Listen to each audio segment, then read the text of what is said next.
Hello and welcome to the Hosting for Beginners online course. My name is Brian, and I am glad to present this course on behalf of our team at CourseBox.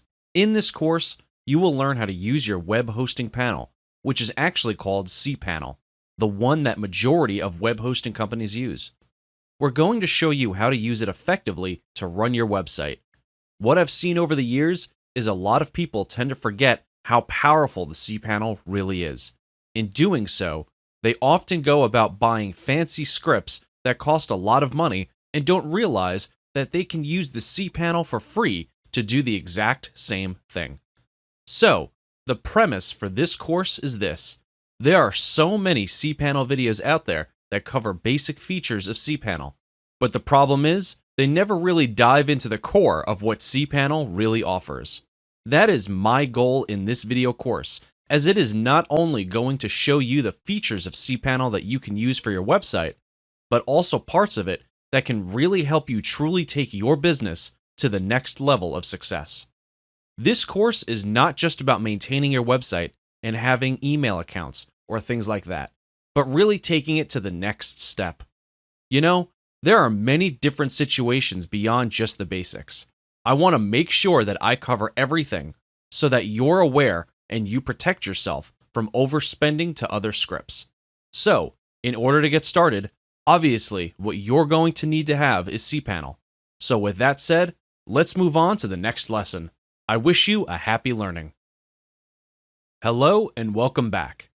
Today, we're going to talk about how to use the video tutorials feature, or how to get access to the video tutorials. We'll talk a little bit more about the layout and all that so that we can get on the same page.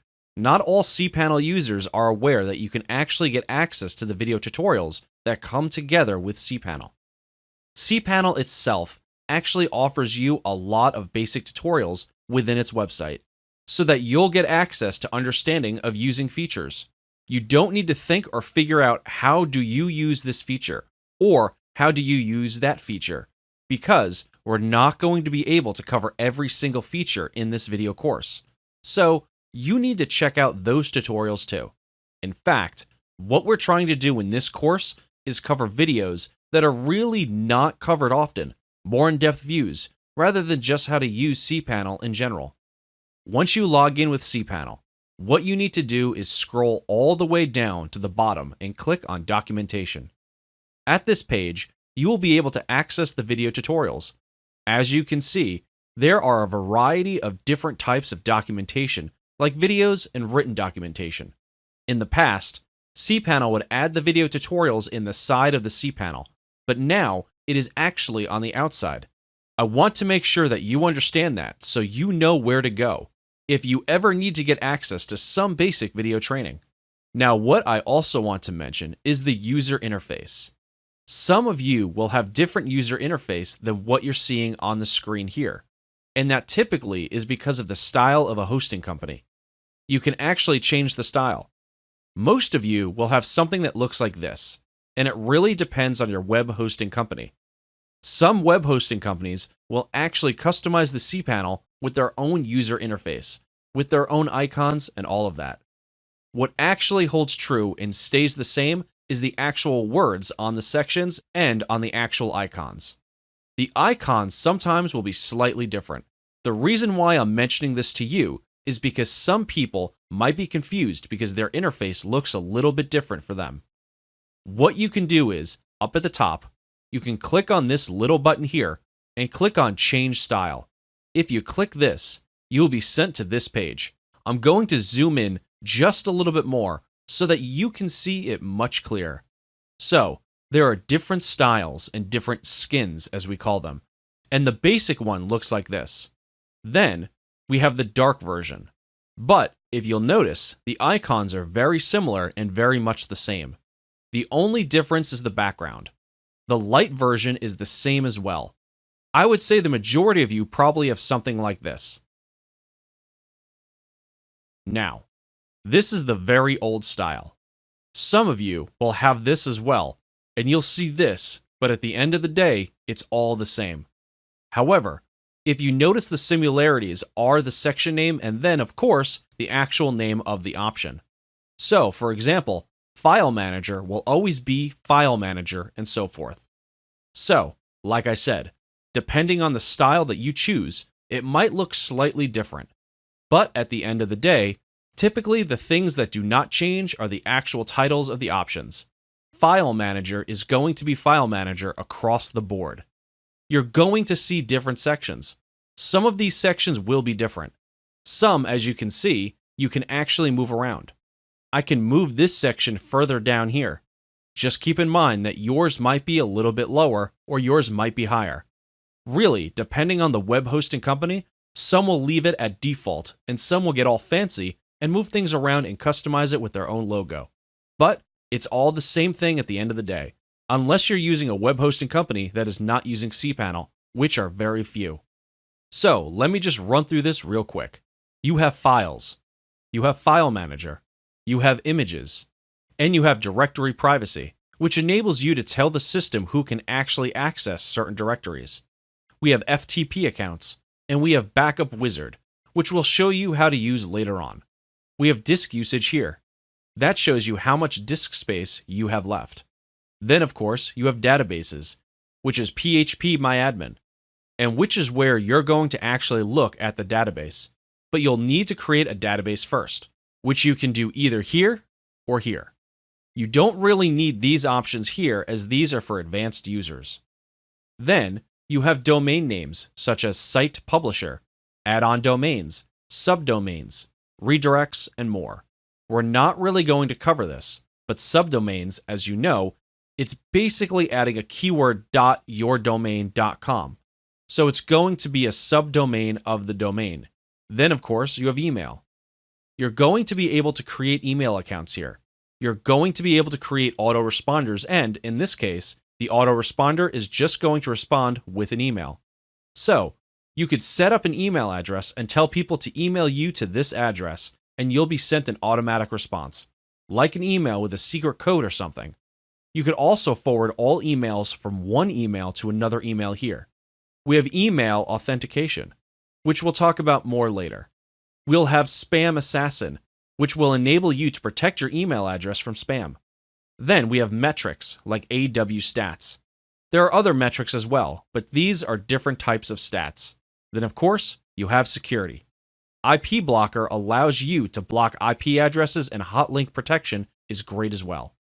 So, if you click on Hotlink Protection, what this will allow you to do is, for example, if you've uploaded a bunch of zip files and don't want so-and-so, let's say some website linking to the zip files of yours and then getting people to download the zip files, then you can actually prevent other websites from linking to you and essentially using up your bandwidth. Then you have software. The majority of these you will not really use. You will run into Softaculous, which we'll talk about later down the road.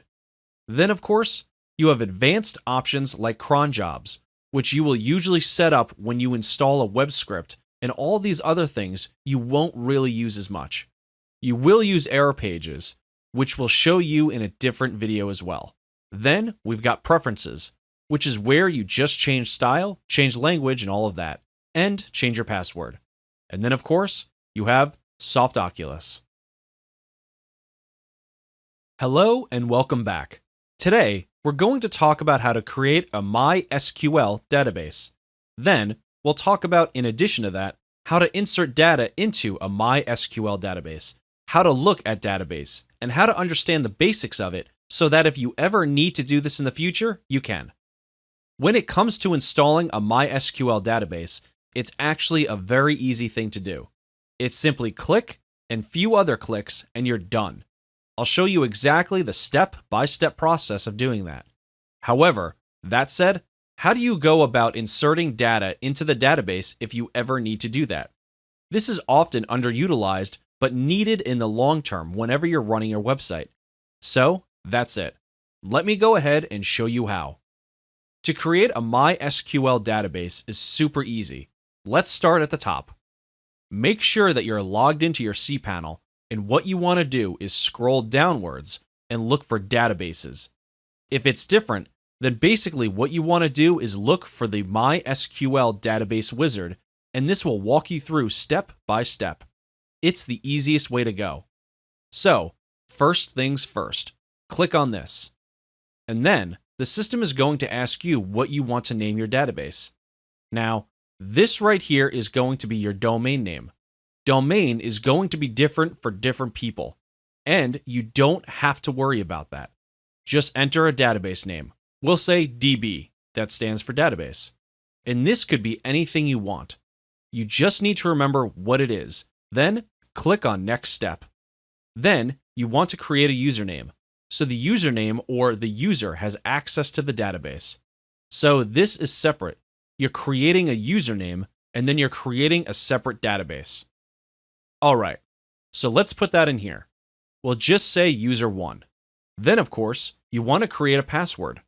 What we'll usually like to do is click on Password Generator, because then you can get a very complex password. You can click Generate Password here and create a random password, and we'll copy it down here. So, once you're done with that, you just click on the checkbox that says, I've copied this into a safe place and I'm ready to use the password. Then it automatically enters it here. As you can see, it is a very strong password and we click Create User. Step 3 is to add the user to the database. And to do that, all we have to do is click on All Privileges and click Next Step. That's it.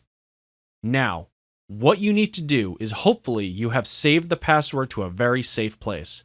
Usually what I do is I open up Notepad and I save my password there. If you are installing a web script, typically, what it will do is ask you for your database name, and the database name is the full text between these quotation marks. So, I'm going to copy that over here. That's the database name. I usually do db equals this, and then the user equals this, and keep that in a safe place. As you can see, that's how easy it is to create a MySQL database. Now, what I want to do is click on Return to MySQL Databases, and if we scroll down, we can see that the database has been created.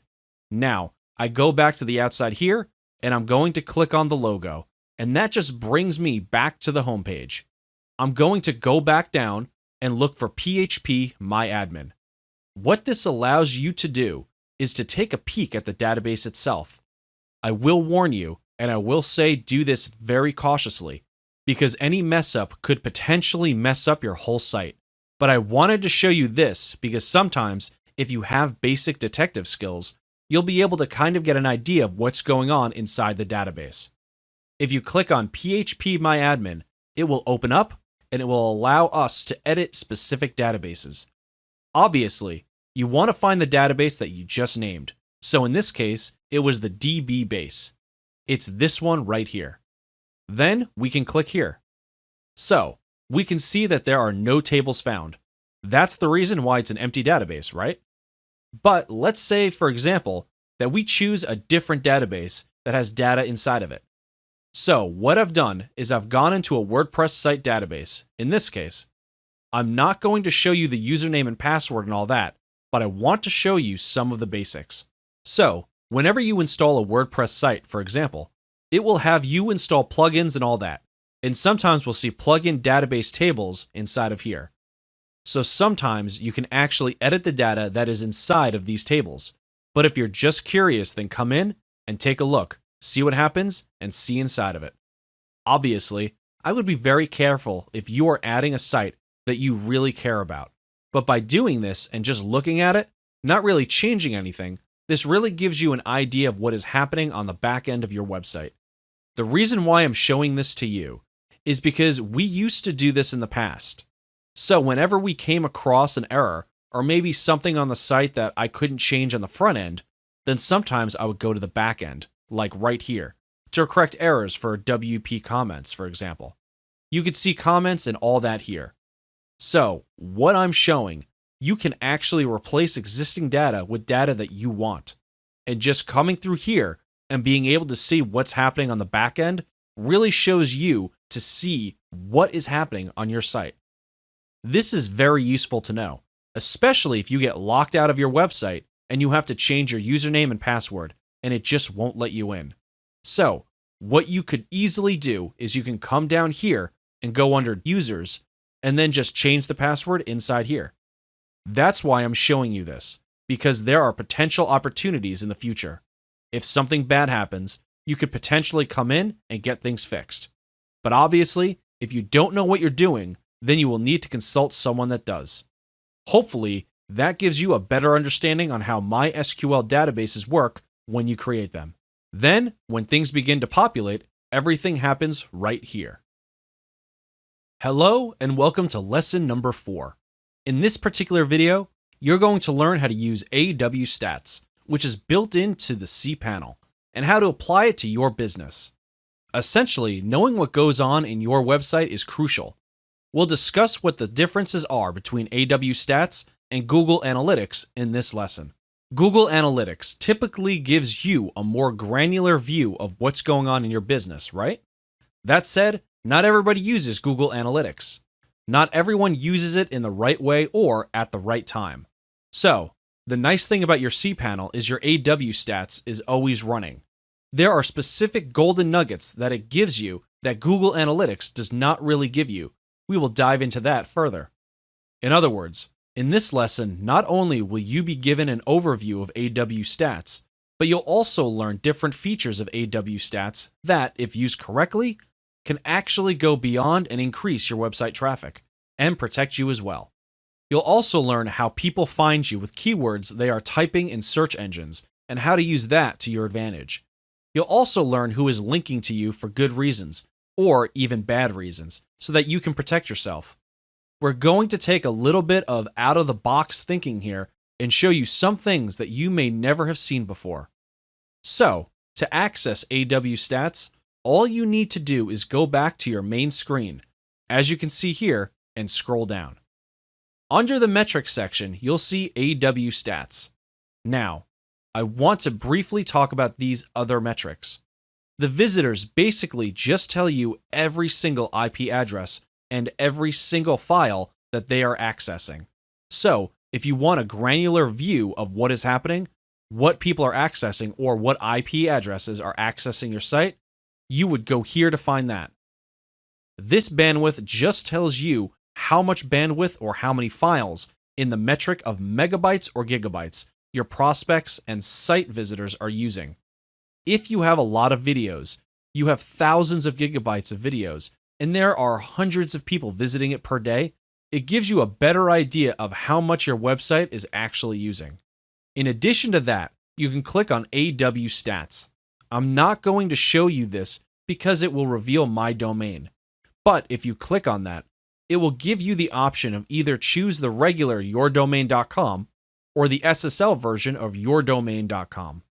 Then, of course, you get to see your monthly history over time, which is happening on your website, the days, the months, and which months are potentially getting more traffic. That's something that I would highly advise you to really start looking into. What days are your visitors reacting? Are there certain days that are better than others? It's going to be different for different websites, and knowing that information is actually going to really help you increase your traffic and potentially increase your sales if you're running a business. We've got days of week. We've got hours, which is crucial. You might notice that you might be getting more people at a specific hour or a specific time, and knowing this data is important because you can connect it to your email autoresponder system and email people at that specific hour. You're really taking yourself out of the box here and actually understanding what is happening. Knowing how people are interacting with your website is crucial. We have locations, which is basically where people are coming from, the different countries, different locations, and all that. We have different hosts. We have different authenticated users, and learn what kind of robots are visiting your site. Is Google coming to your site and indexing your site? Is Yahoo doing that? Are other search engines indexing your site? Then there's the visit's duration. How long are people actually staying on your site? Are they staying a few seconds? If they are, that might not be a good sign. Maybe you can look at your content and see why. If they're staying a long time on specific pages, then why is that? Is it because there are videos that are intriguing? What is that? Use this data to your advantage. You can see file size. What kind of files are they accessing? Are they accessing regular pages or are they downloading files? Are they downloading a lot of zip files or video files or whatever? Then there are the different pages. What kind of pages are they accessing? What kind of operating systems are they using? What kind of browsers are they using? You can also see where they're coming from. You can see which search engines are sending traffic to you. Who is linking to you? What files are they linking to?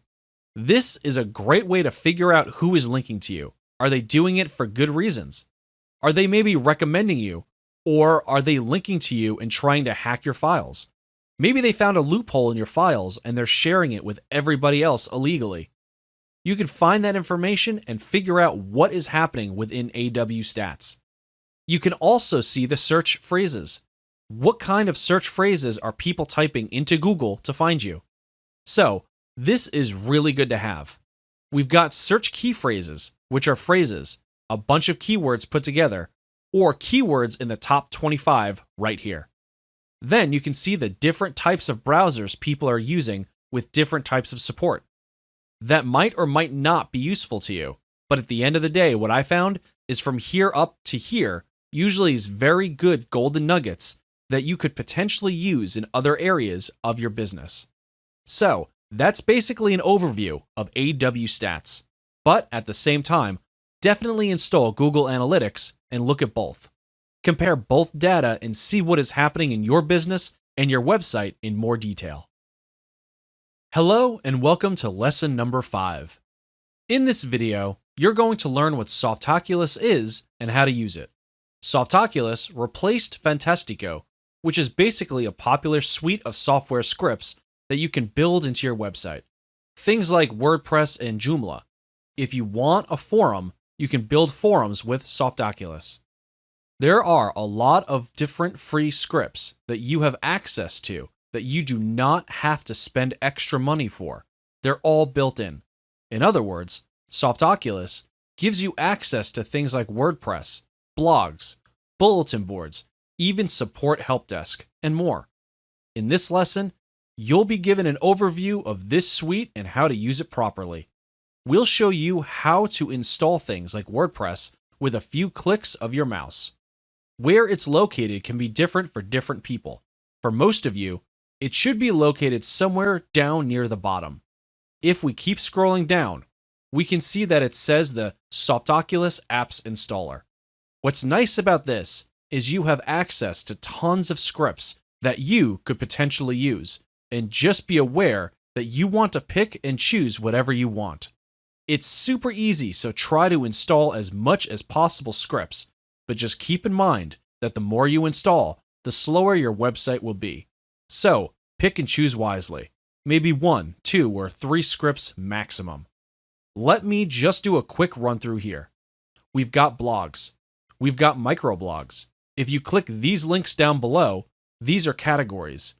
These are all the scripts. If you're not really sure which one to choose, if you click on blogs here, you'll be able to see all the blogs. As we can see here, we've got WordPress, we've got OpenBlog, we've got Serendipity, and there's a lot more. I'm not going to go through every single one, but if you click on blogs, it will categorize it. Then you can look through this. You've got microblogs. We've got portals or content management systems like Joomla and all of that. There are also specialized ones for real estate and more. We've got forums here. So let's say, for example, you want to create a community. Click forums. We got PHP BB. We've got SMF. SMF is really good script for building community. PHBB is good. BB Press is also good. We have image galleries here. Keep in mind, if you're installing something like WordPress, you don't really need all of these. You can actually create all of these options within WordPress by using WordPress plugins. Then we have wikis. We have social networking scripts. We have calendars. We have analytics. And we have e-commerce. There are tons and tons of stuff in here. But at the end of the day, the best way to know exactly what to install is to figure out, okay, what is my plan? What is my vision? Does it actually match what I'm trying to do? Then go from there. Now, in this particular video, I want to show you how easy it is to install all of these. I'm going to click on WordPress here, and you can see within a few clicks and a few things that we need to enter, we're going to create a WordPress site really fast. All you need to do is simply scroll down and click on Install Now, and then it's going to say Software Setup. You want to choose your protocol. If you're using an SSL certificate, you want to use this https://. If you're not, then use one of these two and then one of these. Then, of course, you want to choose your domain name. The reason why this is listed is because if you have a subdomain name, you can actually install it in there. Then there's the directory. If you leave this blank, it's going to install it at yourdomain.com. If you enter a directory, it's going to install it within that directory within yourdomain.com. So if it's WP, for example, it will be yourdomain.com/WP. So if somebody goes to yourdomain.com, they're not going to see the WordPress site. Hopefully that makes sense. Once you've done that, then what you want to do is enter your admin account, your admin username and password. I would say by default it has admin there, but it's highly advised not to use the word admin because most WordPress blogs use that and it's super easy for people to hack into your site. So make sure you change something that is not admin and not even any words inside of your domain name. We'll just do something like that. Then, of course, we've got the password. Then you'll enter your email. You'll enter your site language, and then you'll choose what you want here. You can also choose a theme later. We'll just select this one here. Then you want to enter the email details that you want. In case it sends to you information in the future, you click Install. That's it. That's how easy it is to literally install the scripts. If you were to do this manually and install WordPress manually, it would actually take you literally about 30 minutes to install this, even though they say it's a 5-minute install process.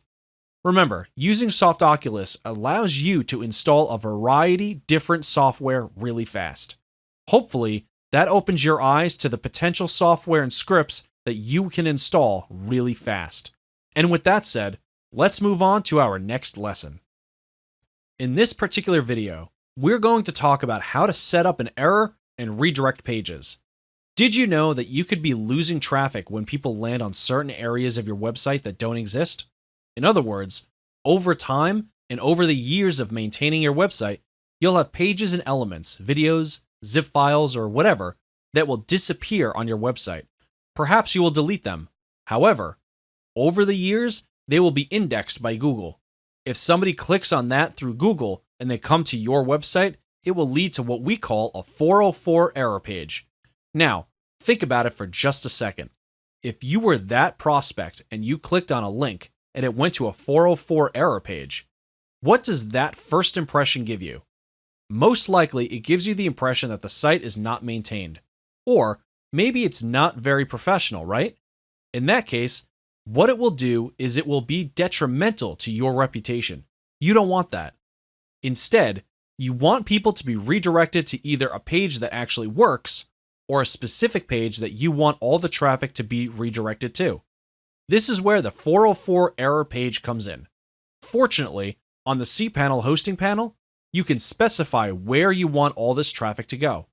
In other words, what if you could redirect all that traffic back to either the main page or a working area of your website? Well, that's what you can do. In this video, we're going to show you how to create that 404 error page, and we'll talk about the other types of error pages as well. What you want to do is find the title that says Error Pages. Don't worry about the icon. We can even do a search for error. That's not the metrics though. It's not going to be under there. It's going to be error pages, or it might be 404 pages. We have edit common error codes or show all HTTP error code. The 404 is the one that's not found. So that's what we're talking about. Anytime we delete a file, a page, or anything like that, that's generally where somebody is going to come in to access your site from Google or a site that has been indexed. The next thing after that is to enter some HTML code that tells the system to redirect to whatever page you decide. Now, I'm not going to expect you to understand HTML code. I could go through here and tell you to pause it and just copy it. You can do that. Or you can simply go to google.com and do a search for HTML meta redirect. get the code, and then just enter the code as you can see here. Sometimes you'll have stuff in the body and you can remove that. You can change the title, but basically it's HTML. There's a head, there's a title, and there's a meta head body. You can pause the video and just do that, or do the other way. But just make sure that it says meta refresh content equal to 0. 0 means that it will redirect immediately. If there's a number in there, it will wait that many seconds. So if there's a number 5 in there, it will wait 5 seconds before it redirects. Then, as you can see here, I'm telling it to redirect to google.com. But in your case, it's going to be http://yourdomain.com. That's what it's going to be. When you're done, you click on save. Anytime anyone goes to yourdomain.com/some random URL, instead of going to an error page, they are redirected to your main page or whatever you want to redirect them to. And that's it. Welcome back, guys. Today, we're going to show you how to use the file manager effectively. FTP is not the only way to upload your files. You might have heard of FTP software, which is basically a file transfer protocol software that enables you to transfer files. If you're not aware of this and it sounds a little bit complex, then don't worry about that. That's the whole goal of this particular video. In fact, cPanel's file manager not only allows you to upload your files, things like zip files and all of that, but you can also delete files. You can create directories. You can create and extract zip files. You can even edit files within this program, and so much more. By showing you this, I think this will simplify your life a little bit. This is great. In addition to that, especially if you need to install web scripts like PHP scripts.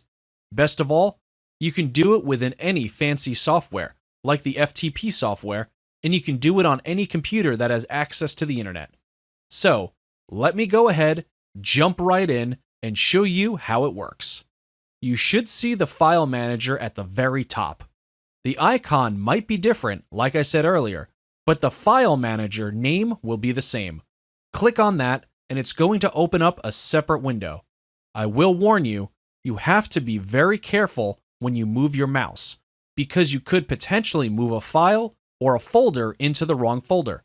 So, just keep that in mind and be very careful while you're in here. Right now, I'm in a website and you're going to see all these different folders here. The key thing to remember is that some of you will see public_HTML and some of you might see HTTP docs. If you're unsure about where the file should be located, you'll need to contact your web host because some web host companies will put it in a certain directory. For the majority of you, it should say public_HTML. This should be the magic folder that holds all the files that show up on your website. All of the rest of the folders here may pertain to your email, system, or to files that are related to things other than what people actually see. We're going to click this here. Right off the bat, you see a bunch of WP-, which basically tells you there's WordPress site inside here.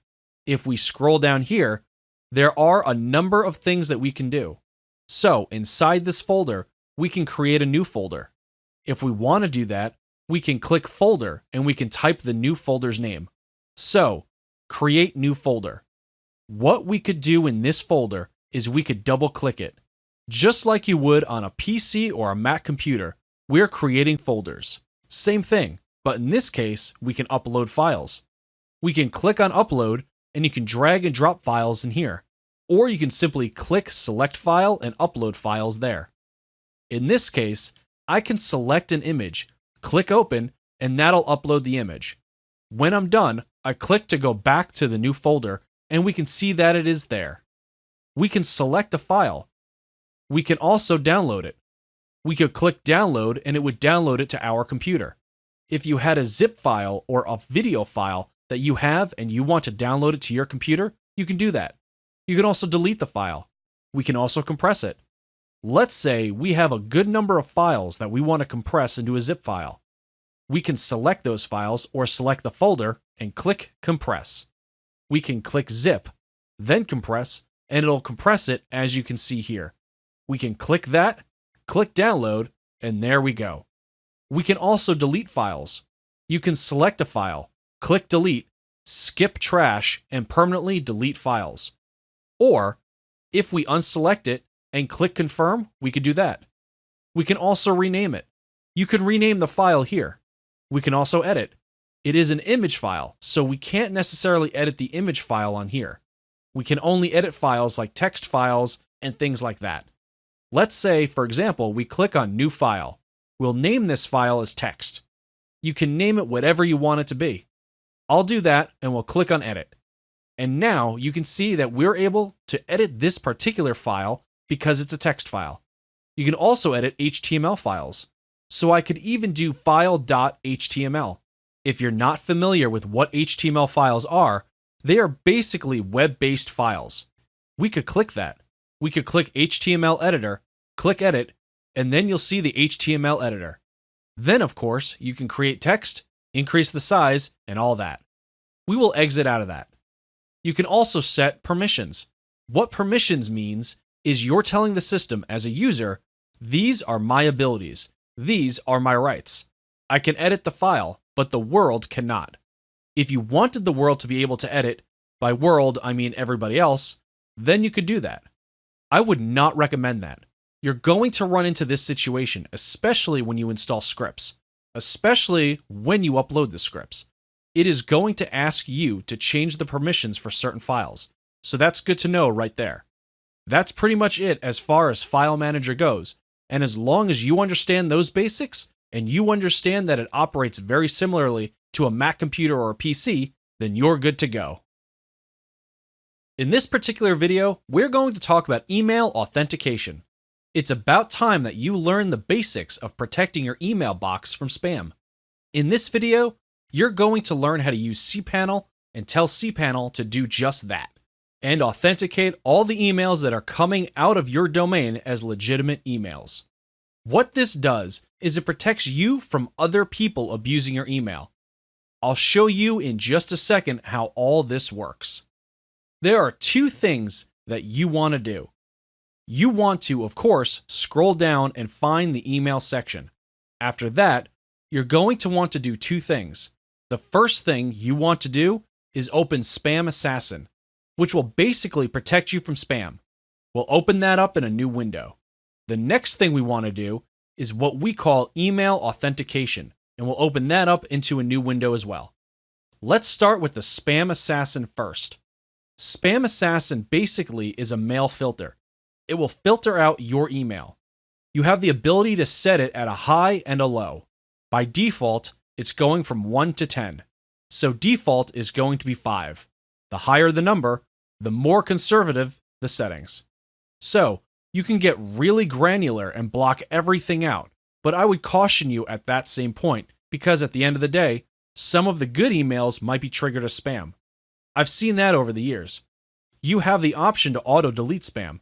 Personally, I would not do that because, like I said, if it is good email that is triggered as spam, it will auto-delete. You'll never get it. And if you rely on your email and your website for your business and all that to make money, then that's not a good thing. Usually, I leave it at 5.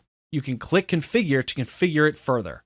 The only reason why you would actually need to do this is if you happened to be getting bombarded with spam from a specific person. You can enter the information here. Or, if you have a whitelist from a certain domain, you can do that as well. But typically, the first step is all you really need. Let's talk about email authentication.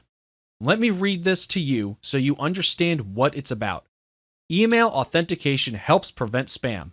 How? Well, basically, what a lot of spammers do is hijack your domain, or they'll email from your domain, or they'll pretend to do so. What this does is it prevents spammers from forging emails that claim to be your domain. You want to protect your domain as much as possible, because if you end up on a blacklist, that can be potentially very harmful for your email deliverability. Meaning, if you're emailing from that email when the ISPs, like Gmail, all these other internet service providers or email service providers see your email, they'll put it straight into the spam box, and you don't want that, right? So, you want to protect as much as possible. It's best to do that by clicking Enable for the DKIM, and then you can enable the SPF here. So, doing those two items will help you greatly.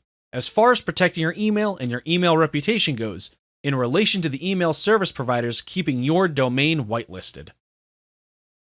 Congratulations, you've almost reached the end of this course. How's it going so far for you? Today, we're going to talk about how to back up and restore your websites. Have you ever created a document and forgot to save it and you lost it? Think about that feeling. That is one of the worst feelings after you spent sometimes hours, sometimes days, sometimes weeks, or even months to create that document. Well, the same goes for your website. In fact, websites are even worse because sometimes you spend months, years, or even half a decade or more maintaining your website and building it up. So if you don't back up of your website on a frequent basis, then you are in trouble. You could say, well, I'm just going to use the web host to back up my files, and that's fine. You can do it that route, but it's always good to keep a backup copy on your computer because there are many different scenarios, as I specified in the previous videos, that could potentially happen. I'm not saying this will happen to you, but I'm saying that it potentially could happen. You could have a web hosting company go bankrupt, which has actually happened in the past, and they go down and something happens. Or something happens without your control, or the web hosting company says you're using too much bandwidth and we're locking your website, or locking it down until you pay more money or something happens in that realm. As long as you keep a backup on a consistent basis on your own computer, then you're safe. Another scenario of why you would want to do this is if you wanted to back it up and then move it to a different host. You could do this as well. Let's jump right in and let me show you how it all works. There are two different options to back up. There's a backup and there's a backup wizard. Let me explain the differences between the two. Let's just go ahead and open these two windows up. The first thing is backup, and this is what you see here. This allows you to download a backup onto your computer. Rather than backing it up and storing it on your server, which yes, you could download it from there, you're downloading it straight from the server to your computer. What you would do is simply click on Download a full website backup. I'm not going to do it now because this website is big, but if you click that, it'll automatically download right away. You also have the opportunity to download just the home directories. What this enables you to do is split things up. So, let's say instead of downloading the whole thing, you're just telling the system, I just want to download what's inside the home directory. I don't want to download the emails or everything else in the MySQL databases. You can also download the MySQL databases separately. Let's say that you already have everything. You just want the database. Well, that gives you the option to do that. We could go here and click here, and it'll automatically download just the MySQL database or just the email forwarders. So that's what backup is all about. Downloading it straight from the server to your computer via a zip file. Backup Wizard, on the other hand, allows you to do partial backup right here. But if you do a full backup, you can specify the backup destination. This will basically back it up and store it on your server in a specified destination. Then you can enter your email address if you want it to notify you when it is complete. I like to do this because it stores it on the server, but when it's done, it gives you the option to actually download to your computer as well. You could have the option to have it on your computer and have it on the server, just in case anything was to happen. In a different scenario, where you would have to maybe move your site to a different host, you can easily ask the other host to log into your cPanel and transfer your site to their server. You can either do that or you can do it yourself. I always like to keep backups myself, even though they offer those services at your convenience. You never know what will happen with the web hosting company, and you never know what situation you might be in. So, always keep a backup. Try to do backups at least once a week, or once a month at minimum.